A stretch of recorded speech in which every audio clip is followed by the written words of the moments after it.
Hello, dear friends. Thought I might share a little bit today.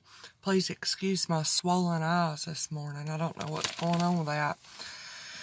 But I want to share with you a time of my life where it took a long time, but the Lord taught me a very important lesson that helps me day to day. And I just pray that somehow maybe it might could help somebody else to begin to think about. You know, to take it to the Lord and say, is there any truth to this? Look up some scripture. See if you can see this, what I'm bringing out here. It really helps us to look at life differently. And I'm just going to say, it may be a little lengthy. I apologize. But for anybody that wants to watch it all the way through, I pray that you could be helped by it. But, let me just say, what I'm going to share, my husband knows I share with you guys sometimes.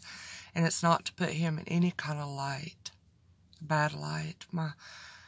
I'm so thankful for my husband, and the Lord has done a great work in and through our marriage. But we have been through hell. That's just no other way to put it. Especially during the times where we were walking in darkness. And then I was walking with the Lord, and he was still walking in darkness. But some years ago, it came to a place where my husband walked out and left me. And he was gone for 18 days, and I didn't know where he was. And it was one of the hardest times of my life, and I didn't know if I was going to make it.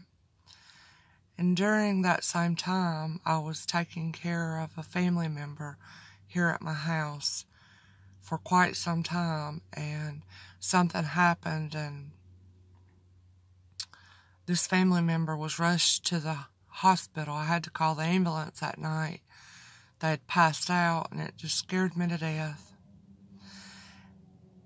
All the while, not knowing where my husband was, the bank account had gotten changed. I had no access to any money. I was trying to work by cleaning houses while I had no energy. I had no motivation. I was trying to be normal for my children, who also did not understand what was going on, who were young at that time. I'm just kind of diving right in today, y'all. Just trying to not take too long. I know I'm long-winded. But, I remember just getting in my car and driving and trying to escape the pain.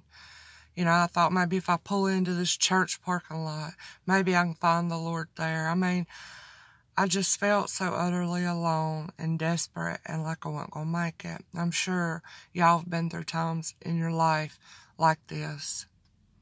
Maybe different circumstances. But, you know, there are times that come in our life to where we have to learn that the Lord is present with us in trouble, and He is present with us in the dark times of our life, you know. And anyway, so I remember going into my room that night after that family member, the ambulance had come, and I gotten the kids back upstairs to bed, and I was just pouring my heart out to the Lord, there on my knees at my bed, crying out to Him to please help me, for I didn't think if He didn't give me another breath, I wasn't going to make it. I didn't feel like I had it in me to take another breath of air. And this only maybe 2, 3, 4 times in my walk with the Lord has something like this happened, but as I was just panting and crying and weeping there at the bed, just didn't know how I was going to keep going. I couldn't take any more. I was so overwhelmed. I had my eyes closed, and all of a sudden, y'all might have heard it said like this before, but it's what happened. Peace that I'd never experienced before like this just settled on me like a blanket. And as I was breathing, the air changed. It was the freshest, like purest air, oxygen that had ever entered my lungs. And I just wanted to keep taking deep breaths and breathing it in. It was so refreshing. It was so calming. It was just peace. And I heard the Lord speak to me in my mind, in my heart, in my inmost being, not an audible voice, just I knew it was the Lord. And what He said, I'll never forget, and it changed my life. He said, it's not about all these circumstances going on around you. It's between me and you. It's not about all this, Mark gone. This what just happened, the ambulance taking your family member away. This, that, and the other, not having enough money, this, that, and the other. It's about me and you. Well, I didn't understand what in the world the Lord was talking about, and the circumstances didn't change right away. The Lord did bring my husband back, obviously, and that's another whole story. But in the days and weeks and months and years going forward, the Lord began to teach me some things that, like I said, it changed my life and the way I look at things. And it had to do with what He said to me that night, that it's not about what you can see, all these circumstances happening that are stealing your attention and your focus. It's not about what you can see, Misty, but it's what's going on between me and you. And I learned, I've shared this many times, but this was the beginning really of my learning that the Lord is in every circumstance. He can be found. There is something to learn about Him, about ourselves. There's a lesson in these things that happen to us in our everyday life, whether tragic, fearful, lack, joy, whatever the case may be. He can be found. And it helped me. Like I said, it took time, and it's just something you can think about. Take to the Lord, if this resonates with you. But that now things that happen that I can say, troubles, whatever the case may be, hard things I don't understand. I know now that there is a lesson in it. There is something to learn. And I set my mind on things above rather than the earthly thing that I can see. The Lord helps me to set my mind on things above, where Christ is seated at the right hand of the Father in heaven, where my real life is hidden. And I seek to understand what He's trying to teach me through this circumstance. Why it has been allowed. And I have learned that not everything is to be rebuked and cast off. I've learned to, Lord, what is it you would like for me to learn through this? What are you teaching me? I don't understand so many times. I don't understand what you're teaching me through this. Why in the world would this be allowed, Lord? This is terrible. This is awful. Crying out and pleading like that, not understanding. But I want to read 2 or 3 scriptures here and try to turn this off. It's just kind of where He led me to help me to understand. And you can look up at these scriptures, if you'd like. But in 2 Samuel 16, I'm just going to paraphrase over the story. You very well may know it.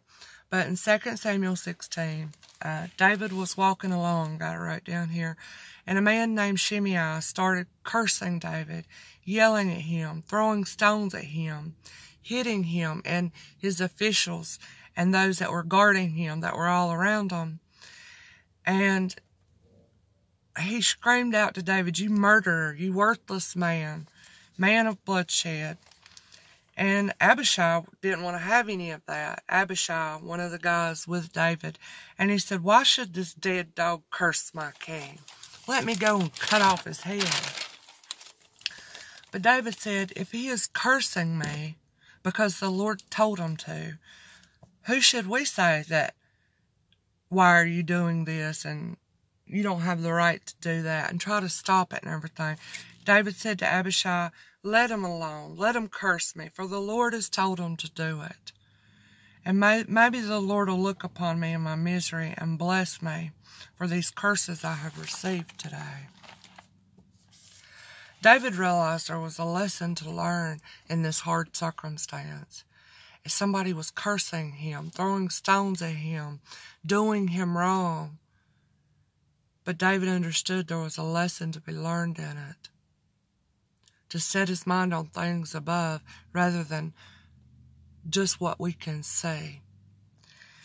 And some of the cross-references of that story is Romans 8:28, where it tells us all things work together for the good of those who love him and are called according to his purpose. Nothing's in vain. Nothing's wasted. There is a lesson in it all. You can read about Joseph, sold into slavery by his brothers, left there in that pit to die. And time went on and full circle came around, and the brothers were before David. But David learned that the Lord's hand was in this, that his brothers had no power to do what they had done, lest the Lord had given it to them. And David had learned that God had sent him. God, that they had meant it for evil, yes, but the Lord meant it for good and had sent Joseph ahead of them that many might be saved. There's a great story in that. And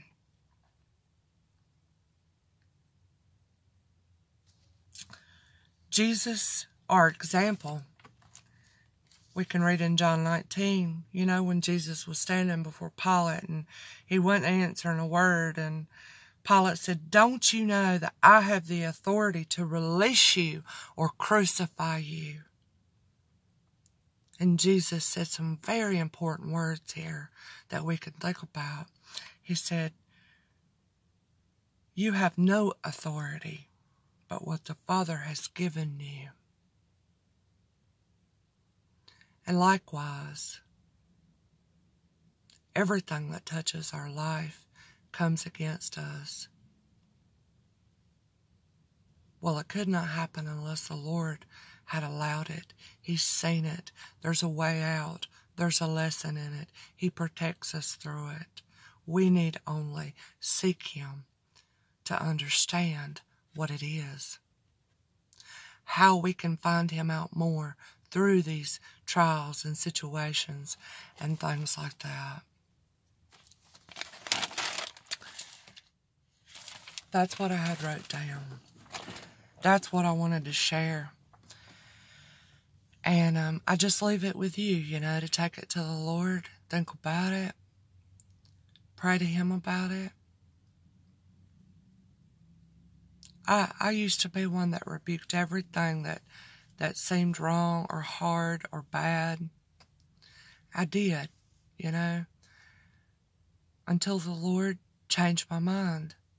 And he does. He renews our mind day by day. And he changes the way we think, more to his perspective.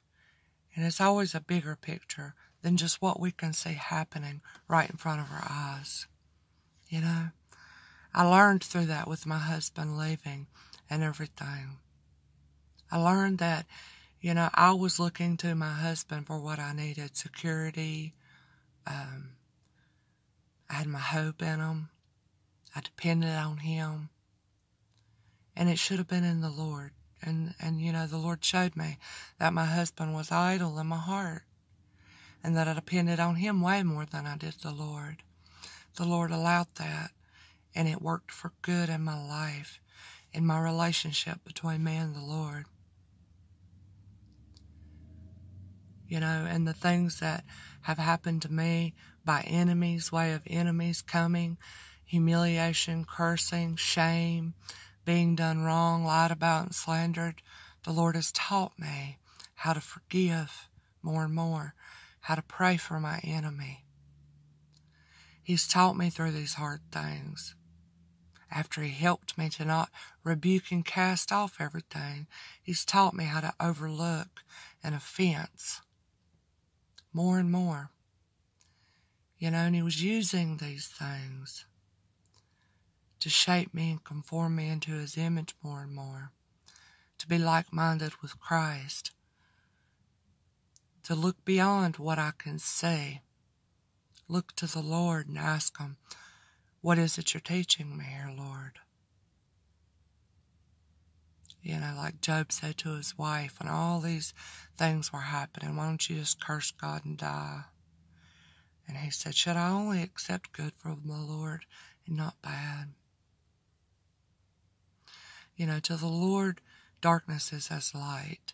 He knows what is hidden in the dark. He knows the people that are coming against you are doing you wrong. He knows their intentions. He sees and knows everything. But He also knows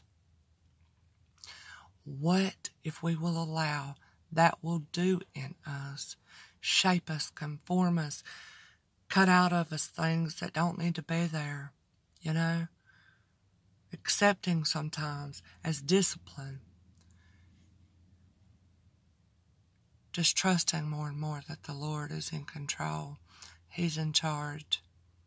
And He'll keep us through it. So, I just want to put that out before you and let you think about it. Yeah, Lord, help us to say, love y'all. Talk to you soon. Bye-bye.